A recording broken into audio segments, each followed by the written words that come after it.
In this video, we will discuss about the main points of the first chapter, that is the living world. The first question that came to our mind is, what is life? It is a unique, complex organization of molecules expressing through chemical reactions which leads to growth, development, responsiveness, adaptations, and production. So, if these features are found anywhere, we can say yes, the life is existing.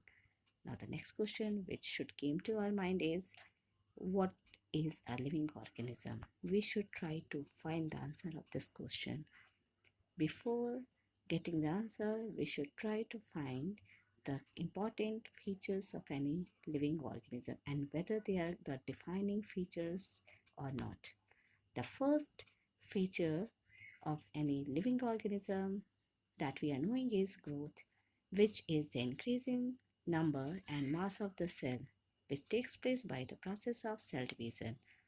There are two types of cell divisions, mitosis and meiosis. In plants, growth continues throughout their lifespan, whereas in animals, the growth is only up to certain age. But after that, the cell division takes place and it is happening only to replace the lost or the damaged cells. In the non-living world, we have seen some cases where there is increase in the mass or the size. One of the example that we are seeing here is the mountain where the accumulation of snow takes place, because of which there is an increase in the size.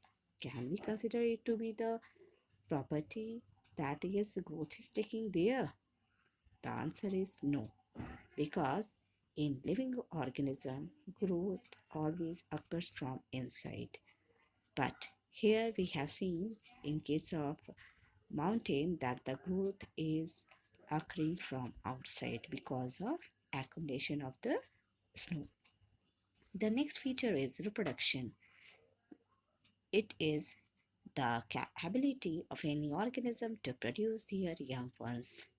The progenies which are formed, they are similar to their parents. Organisms can reproduce by two ways, which are asexual mode of reproduction and sexual mode of reproduction. The organism produced by asexual mode of reproductions are called as clones because they are identical to their parents. But in sexual mode of reproduction, the organisms are not exactly identical. They are similar to their parents in many aspects. In unicellular organism, growth and production are same because both of them occur by the cell division. Now, the exceptional case here is the case of the mules, worker bee, infertile human couple. These are also the living organism. They shows other features, but they are incapable to produce their young ones. So, can we consider them to be non-living? No, we can't consider them to be non-living. They are showing rest of the feature of the living organism. Hence, reproduction can't be a perfect defining property of a living organism. Next feature is metabolism. The first question which came to our mind is, what is metabolism? It is the sum total of all the biochemical reactions which occurs inside the living system. It can't take place outside the body of any living organism. Metabolism include both anabolism as well as catabolism. Anabolism or the anabolic activities are those activities or the reaction in which new substance is going to be formed. It is a type of the constructive property which leads to the formation of important chemicals in our body as well as the formation of new cells.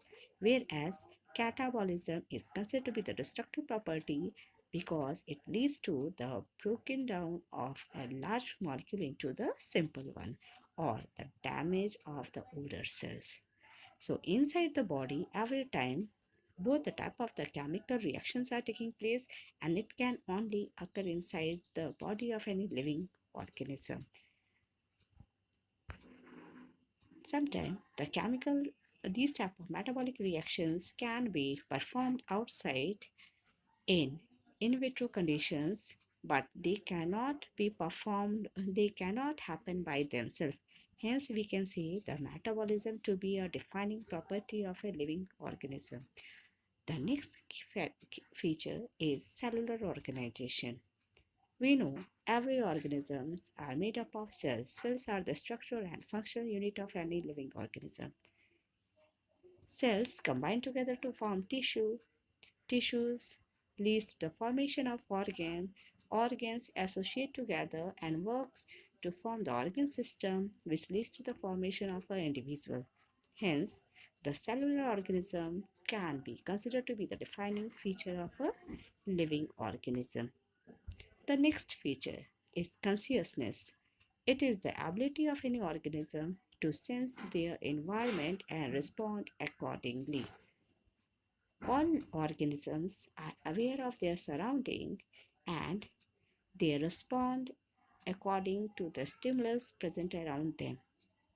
This feature is only being shown by the living organism. It is not found in case of non-living world. Hence, consciousness is the defining property of the living world. Human beings are the best example of this. Human beings are the only organisms which have self consciousness or self awareness. So, on the basis of all these property or the feature, we conclude that the living organism is a self replicating, evolving, and self regulating interactive system capable of responding to the external stimuli. Thank you.